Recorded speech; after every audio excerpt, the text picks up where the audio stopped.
പഞ്ചാബ് നിയമസഭാ തെരഞ്ഞെടുപ്പിന് മാസങ്ങൾ മാത്രം ശേഷിക്കെ അധികാരം തിരിച്ചുപിടിക്കാനുള്ള ഒരുക്കങ്ങൾ ശക്തമാക്കുന്ന കോൺഗ്രസിന് അപ്രതീക്ഷിതമായി പുതിയ ആഭ്യന്തര പ്രതിസന്ധി തലവേദനയാവുകയാണ്. സംസ്ഥാനത്ത് സംഘടനാ സംവിധാനത്തെ കൂടുതൽ കാര്യക്ഷമമാക്കി തെരഞ്ഞെടുപ്പ് പ്രവർത്തനങ്ങൾക്ക് വേഗം കൂട്ടുകയെന്ന ലക്ഷ്യത്തോടെ അഖിലേന്ത്യാ കോൺഗ്രസ് കമ്മിറ്റി പുതിയ തെരഞ്ഞെടുപ്പ് സമിതികൾ പ്രഖ്യാപിച്ചുവെങ്കിലും അതാണ് ഇപ്പോൾ പാർട്ടിക്കുള്ളിൽ കടുത്ത അഭിപ്രായ ഭിന്നതയ്ക്കും വിഭാഗീയ പോരിനും വഴിവെച്ചിരിക്കുന്നത്. ചണ്ഡീഗഡിൽ നിന്നുള്ള ലോക്സഭാ അംഗവും കോൺഗ്രസിന്റെ ദേശീയ തലത്തിലെ പ്രമുഖ നേതാക്കളിലൊരാളുമായ മനീഷ് തിവാരിയെ ഒരു സമിതിയിലും ഉൾപ്പെടുത്താതിരുന്നതാണ് വിവാദത്തിന് തുടക്കമായത്. ജൂലൈ 1 അഖിലേന്ത്യാ Congress committee general secretary KC Venugopal ഒപ്പുവെച്ച് പുറത്തിറക്കിയ പുതിയ സമിതി പട്ടികയിൽ സംസ്ഥാനത്തെ വിവിധ വിഭാഗങ്ങൾക്കും മുതിർന്ന നേതാക്കൾക്കും പ്രധാന ചുമതലകൾ നൽകിയിരുന്നു. എന്നാൽ പതിറ്റാണ്ടുകളായി പാർട്ടിക്ക് വേണ്ടി പ്രവർത്തിച്ചുവരുന്ന മനീഷ് തിവാരിയുടെ പേര് ഒരു സമിതിയിലും ഉൾപ്പെടുത്താതിരുന്നത് അദ്ദേഹത്തിന്റെ അനുയായികളെയും ഒരു വിഭാഗം കോൺഗ്രസ് പ്രവർത്തകരെയും കടുത്ത നിരാശയിലാഴ്ത്തി. ഇതിന് പിന്നാലെ തിവാരി സാമൂഹ്യ മാധ്യമത്തിലൂടെ നേതൃത്വത്തിനെതിരെ പരസ്യ വിമർശനവുമായി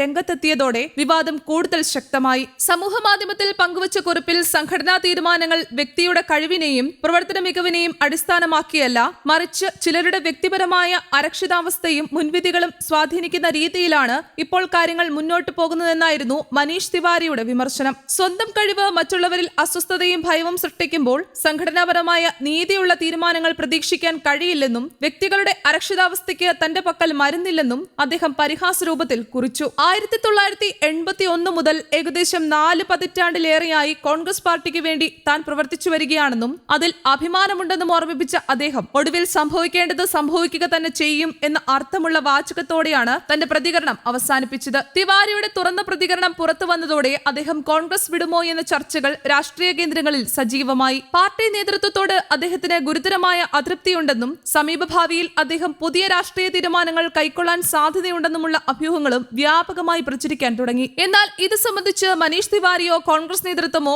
ഔദ്യോഗികമായി യാതൊരു പ്രതികരണവും നടത്തിയിട്ടില്ല. എന്നിരുന്നാലും അദ്ദേഹത്തിന്റെ അനുയായികൾക്കിടയിലും സംസ്ഥാനത്തെ നിരവധി പ്രവർത്തകർക്കിടയിലും അതൃപ്തി ശക്തമായെന്നാണ് രാഷ്ട്രീയ നിരീക്ഷകരുടെ വിലയിരുത്തൽ. പുതിയ സംഘടനാ ക്രമീകരണ പ്രകാരം അമരീന്ദർ സിംഗ് രാജ്വാരിംഗ് സംസ്ഥാന കോൺഗ്രസ് അധ്യക്ഷനായി തുടരും. പ്രതാപ് സിംഗ് ബജ്വ നിയമസഭാ കക്ഷി നേതാവായും മുൻ മുഖ്യമന്ത്രി ചരൺജിത് സിംഗ് ചെന്നി തെരഞ്ഞെടുപ്പ് പ്രചരണ സമിതിയുടെ അധ്യക്ഷനായും ചുമതലയേൽക്കും. സുഖ്ജീന്ദർ സിംഗ് രൺധാവയ്ക്ക് കോർ കമ്മിറ്റി അധ്യക്ഷ സ്ഥാനവും വിജയ് ഇന്ദർ സിംഗ്ലയ്ക്ക് തെരഞ്ഞെടുപ്പ് ഏകോപന സമിതിയുടെ നേതൃത്വവും നൽകിയിട്ടുണ്ട്. പ്രകടന പത്രിക തയ്യാറാക്കുന്നതിനുള്ള സമിതിയുടെ അധ്യക്ഷനായി ഡോക്ടർ അമർ സിംഗ് MP നിയമിച്ചപ്പോൾ സുഖ്വിന്ദർ സിംഗ് ഡാനി, രാജ്കുമാർ വിർക്ക, സംഗത് സിംഗ് ഗൽസിയാൻ എന്നിവരെ വർക്കിംഗ് പ്രസിഡന്റുമാരായും നിയോഗിച്ചു. കൂടാതെ സുഖ്പാൽ സിംഗ് ഖൈറ, റാണ ഗുർജിത് സിംഗ്, ധർമ്മവീർ ഗാന്ധി എന്നിവർക്ക് തെരഞ്ഞെടുപ്പ് പ്രചരണ സമിതിയുടെ സഹ അധ്യക്ഷ ചുമതലയും നൽകി. ഇത്രയും വിപുലമായ രീതിയിൽ നിരവധി നേതാക്കൾക്ക് പ്രധാനപ്പെട്ട ഉത്തരവാദിത്തങ്ങൾ നൽകിയിട്ടും മനീഷ് തിവാരിയെ പൂർണ്ണമായും അവഗണിച്ചതാണ് ഇപ്പോൾ ഏറ്റവും വലിയ രാഷ്ട്രീയ ചർച്ചയായി മാറിയിരിക്കുന്നത്.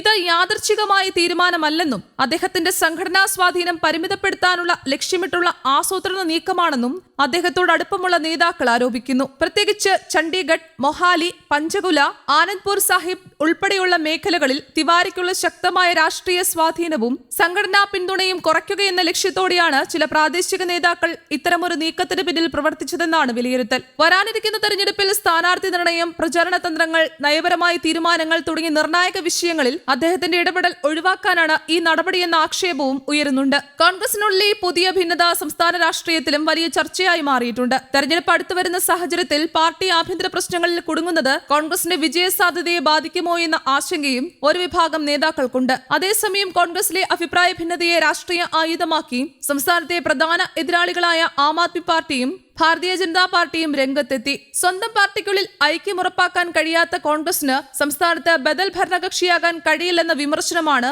എതിരാളികൾ ഉയർത്തുന്നത്.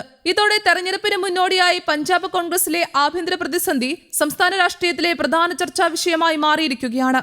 News desk, Kerala Kaumudi.